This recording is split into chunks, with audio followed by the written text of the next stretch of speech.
Did you know that gamification has elements?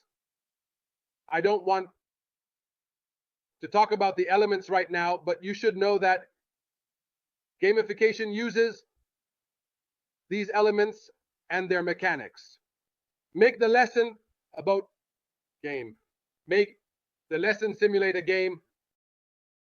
How can I motivate students? If they enter, they get a point, others don't. They'll be eager to collect points for a good grade.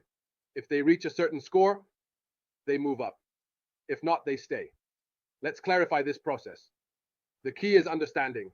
I won't delve into theory, but all types, goals, and techniques share fixed elements that make games enjoyable.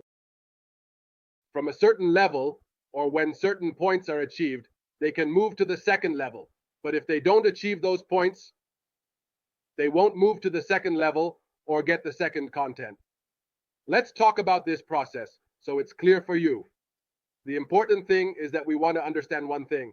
I told you I'm not going to talk too much about the theory, but what I'm saying is that no matter how different the types, goals, or techniques are, they certainly share a certain set of fixed elements that truly make games really enjoyable. One of them is points, or the points, which are the encore, and there's also something called rewards. We're going to do something called rewards in education. Rewards, and also the process of ranking. I do this in my work or teaching. I put from the first and the second. They were competing within the educational process, or we call it your ranking among your other classmates, or they call it a leaderboard. Okay, so we have the points, we have the budget, and we have the leaderboard, the AL.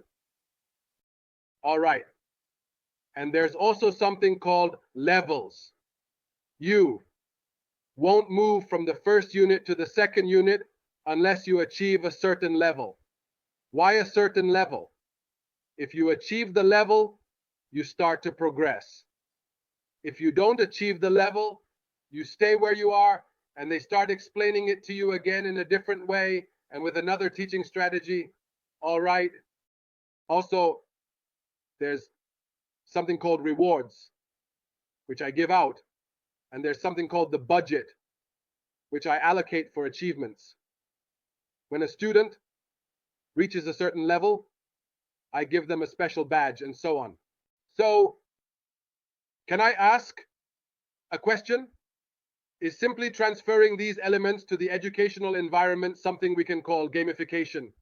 Here, we will start to talk and understand all of this together. So, gamification, I'm summarizing it like this.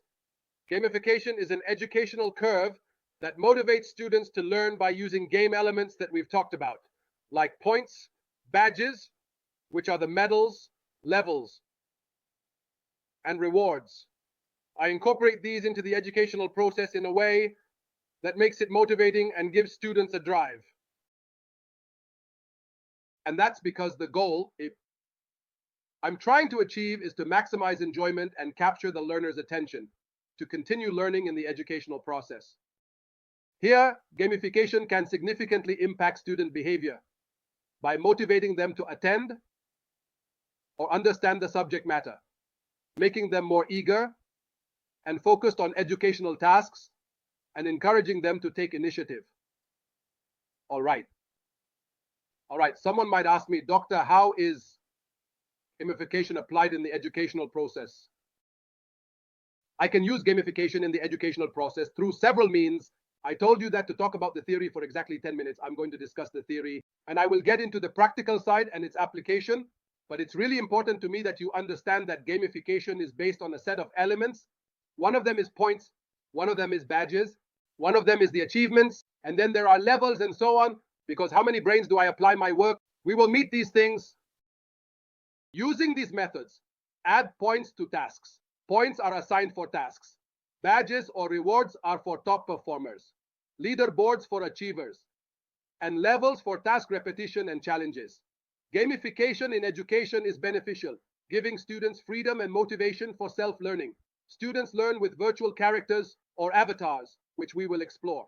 It allows students to make mistakes and retry. I set up a connection for the badges. So folks, gamification in education is beneficial because it gives students freedom in owning their learning and motivates them for continuous self-learning. It also gives students the chance to learn with virtual characters, or what we call avatars, and we'll see that together in a bit. Additionally, it expands the freedom for students to make mistakes and try again without negative consequences on grades and so on. It also gives them a chance to increase their enjoyment and happiness while studying. It allows students to learn with virtual characters or avatars, and we'll see that soon. It expands the freedom to make mistakes and retry without affecting grades. It also enhances enjoyment and happiness in studying. Essentially, it connects education to real life, helping students discover their intrinsic motivation. I'm not delving into theory. There are key principles in gamification to develop educational practices, including setting goals without any negative repercussions affecting their grades, and it also gives them a doubled opportunity to increase enjoyment and happiness while they study. So, what we want to say is that it tries to connect education to real life and practical application, and this gives the student a chance to discover their intrinsic motivations towards the educational process. I'm not trying to delve into the theoretical part. Here, there are fundamental principles in the gamification process to develop educational practices based on gamification, including setting goals. You earn points or lose points. The ranking of teachers, which are the levels, all right, the ranking of teachers providing positive or negative feedback based on learning according to the levels. Next level learning, and this is very important. We will see this practically now and see how we can apply it within the subject matter. And also the challenges and training according to difficulty. This is one of the very important principles or strategies where you start with the easy stuff and then move to the harder things. You also provide measures of progress and assessments, which will also be present in our field, offering incentives, scheduling rewards, and winning trophies or prizes with virtual characters, which are the avatars or the avatars that you take on as a virtual character. It's a kind of fun within the educational process. We'll see it together, where there's participation and interaction between students in the classroom. Having a time link or timer within the educational process makes everything run on time. And this creates a sense of excitement or anticipation for the student. What is it? He has tasks that he needs to complete within a specific time frame, and there are instructions and rules for spreading learning that are always present. There's a strategy and design for learning, and we'll look at that together in a bit. Rewards. When the teacher genuinely offers prizes and badges, really boost the student's morale at a certain stage. If I asked you this question, does gamification relate to any learning theory? We have many theories in learning: behavioral theory, constructivist theory, communicative theory. We have a lot of theories in learning. The important thing is that if we look at gamification through the lens of constructivist theory, I don't want to talk too much about the theoretical part. I'm designing an activity that helps in understanding the importance of the goal and how the outcome relates to the game. This is one of the principles of constructivist theory: building knowledge through interaction with the surrounding environment. We will implement this by allowing a degree of freedom, as the student can learn at their own pace and can move from one level to another based on their full effort.